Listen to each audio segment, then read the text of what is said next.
Ukraine, रूस ने उड़ाए चीथड़े।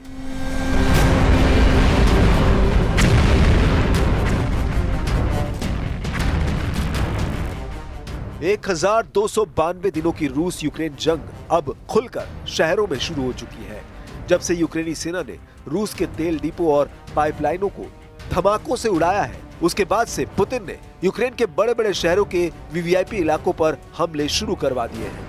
सबसे ताजा खबर यह है कि यूक्रेन की राजधानी समेत 1 दर्जन यूक्रेनी शहरों पर रूस ने 823 से ज्यादा हवाई हमले किए हैं। इधर जेलेंस्की भी रूसी हमलों से बुरी तरह बौखला गए हैं। जेलेंस्की ने तो यहां तक ऐलान कर दिया है कि वो अब किसी भी कीमत पर रूस के राष्ट्रपति पुतिन से मीटिंग नहीं करेंगे। इधर अमेरिका के राष्ट्रपति डोनाल्ड ट्रंप ने दावा किया है कि वो रूस पर नए और बड़े प्रतिबंध लगाएंगे। ट्रंप ने यह भी खुलासा कर दिया है कि 8 सितंबर और 9 सितंबर को यूरोप के टॉप लीडर अमेरिका में आकर तय करेंगे कि रूस को यूक्रेन से कैसे बचाया जाए, पुतिन से कैसे निपटा जाए।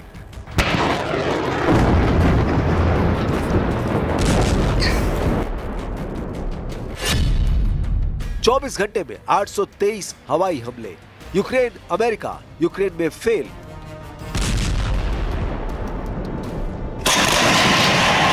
%27 से ज्यादा यूक्रेनी इलाका रूसी सेना के कब्जे में आ चुका है। पूर्वी यूक्रेन का डॉनबास इलाका 90% रूसी कंट्रोल में जा चुका है, लेकिन उसके बावजूद रूस के हमले कम होने के बजाय तेज हो रहे हैं। खुद पुतिन ने एक हफ्ते पहले मीडिया के सामने 2 टूक कहा था कि रूसी सेना तेजी से यूक्रेनी इलाकों पर कब्जा कर रही है और रूसी सेना की लगभग हर यूनिट सफलतापूर्वक यूक्रेन में अपने लक्ष्य हासिल कर रही है।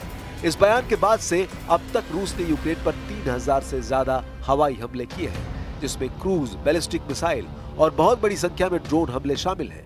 पिछले 24 घंटे में यूक्रेन की राजधानी कीव समेत कई शहरों पर रूस के इतने तीखे और प्रचंड हमले हुए हैं कि जेलेंस्की भी खौफनाक तस्वीरें देखकर बौखला गए हैं। यूक्रेन की वायुसेना ने कहा कि रूस ने हमले के दौरान 810 ड्रोन और 13 मिसाइलें दागी, जिसमें ज़पोरोजिया, क्रीवी और ओडेसा शहरों के साथ साथ सुमी और चेर्निहिव क्षेत्रों सहित पूरे देश में नुकसान हुआ है। यूक्रेनी अधिकारियों के अनुसार कई और रूसी हमलों में ज़पोरोजिया क्षेत्र में 3, डोनेट्स्क में 2, खार्किव में 1 66 साल की महिला मारी गई है। रूसी रक्षा मंत्रालय के दावों के मुताबिक उनकी सेना ने 24 घंटे में 210 यूक्रेनी ड्रोन और 3 हवाई बम मार गिराए।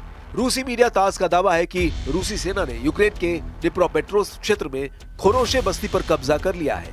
खुद यूक्रेनी राष्ट्रपति जेलेंस्की ने सोशल मीडिया पर एक पोस्ट में लिखा कि रूस ने सितंबर के पहले 5 दिनों में यूक्रेन पर 1300 से ज्यादा ड्रोन, लगभग 900 बम और अलग अलग तरह की लगभग 50 मिसाइलें दागी हैं। राष्ट्रपति जेलेंस्की का दावा है कि रूस के ताजा हमले यूक्रेन के 14 इलाकों पर हुए हैं। जेलेंस्की ने दावा किया है रूस युद्ध को लंबा खींचने की कोशिश कर रहा है और कूटनीति को एक तमाशा बनाने की कोशिश कर रहा है। Зараз в наших містах, в Києві, в Сумах, в інших містах і громадах допомагають пораненим після російського удару. Географія ударів за добу: Київ, Суми, Кременчук, Одеса, Дніпро, Кривий Ріг, Запоріжжя. В Києві ще розбирають завали, можуть бути тіла під завалами. Пошкоджено будівлю Кабміну. На цей час відомо про більш ніж 4 десятки постраждалих по країні. 20 із них в Києві. Мої співчуття рідним та близьким загиблих. Все группировки российских вооруженных сил на всех направлениях наступают. Наступают успешно, разным темпом, но практически на всех направлениях. Перечислять не буду, если вы представляете телеканал «Звезда», вы знаете названия этих группировок и направления их боевой работы. Как на это реагирует противник. Вот то, что мы видим, он пытается затыкать дыры, что называется.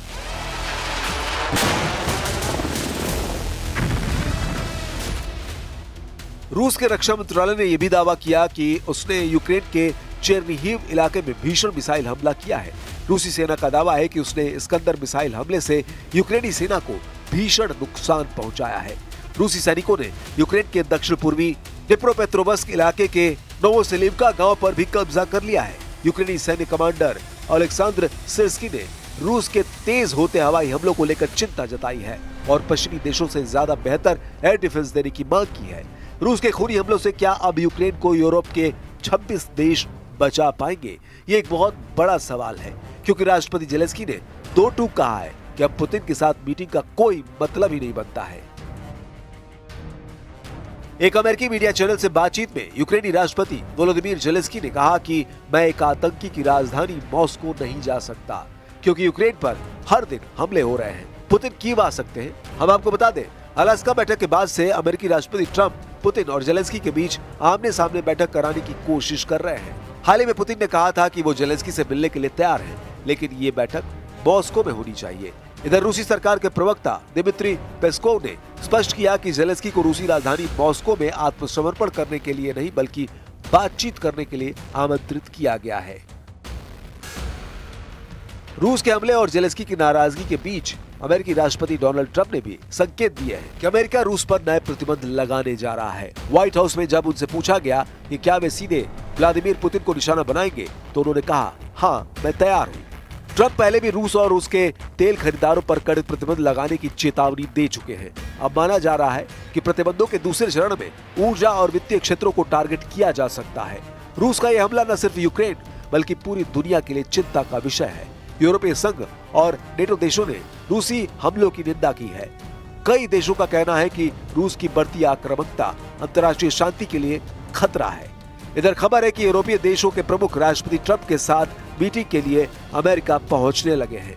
ट्रंप ने खुद मीडिया को बताया कि यूरोप के कई राष्ट्र प्रमुख अमेरिका पहुंचने लगे हैं, लेकिन उन्होंने किसी भी यूरोपीय देश के राष्ट्र प्रमुख का नाम नहीं बताया है। As of right now, what do you think is the greatest obstacle to a peace deal? Well, we're going to see. I mean, we have some very interesting discussions. You know, certain European leaders are coming over to our country on Monday or Tuesday, and individually. And I think we're going to get that settled. I think we're going to get it settled. We have to. You can't lose. You know, when they're losing 5,000 to 7,000 soldiers a week for no reason, you have to get it settled. रूस के खिलाफ operation Deutschland, 1000 पन्नों में Germany का war plan.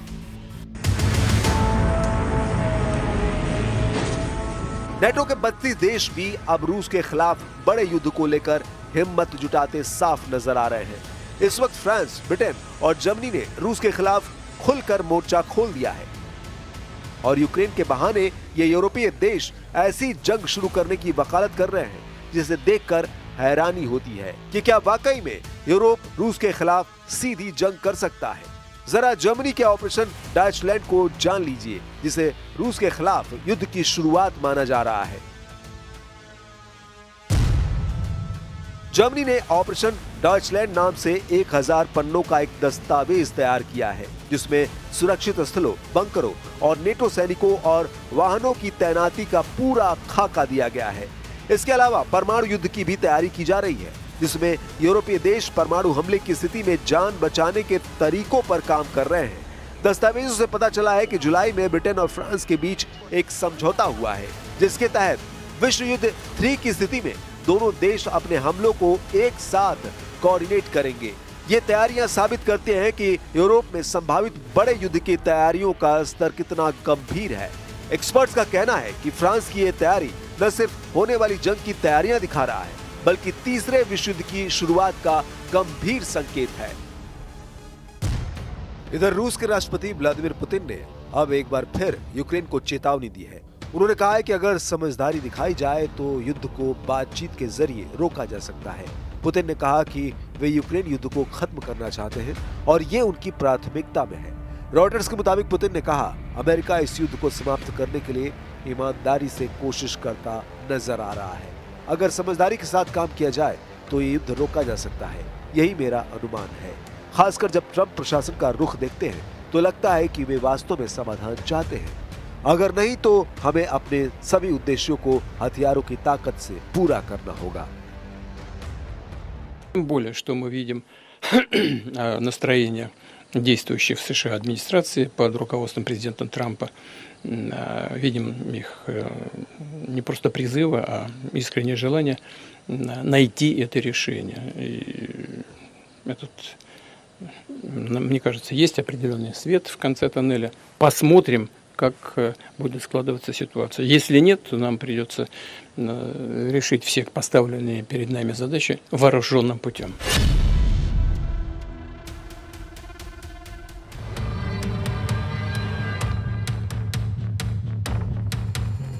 इधर रूस ने Ukraine के पूरे डॉनबास के 88% इलाके पर कब्जे का दावा किया है। ट्रंप के सामने भी पुतिन ने 15 अगस्त 2025 को कहा था कि अगर यूक्रेन के 4 बड़े इलाके रूस को यूक्रेन सौंप दे तो रूस सीज फायर के लिए तैयार हो सकता है। लेकिन जेलेंस्की ने दो टूक कह दिया है कि यूक्रेन की जमीन रूस को गिफ्ट में नहीं दी जाएगी। यूक्रेनी सेना ने भी चुन चुनकर रूस की तेल रिफाइनरियों में भयंकर हमले किए हैं।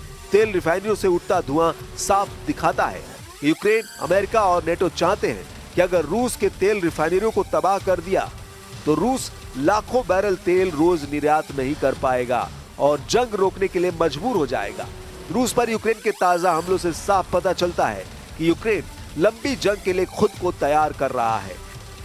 लेकिन इधर रूस ने भी पूर्वी यूक्रेन के साथ साथ पश्चिमी यूक्रेन पर बेहद आक्रामक हमले किए हैं, जिसकी वजह से लीव शहर में भयंकर तबाही मची है।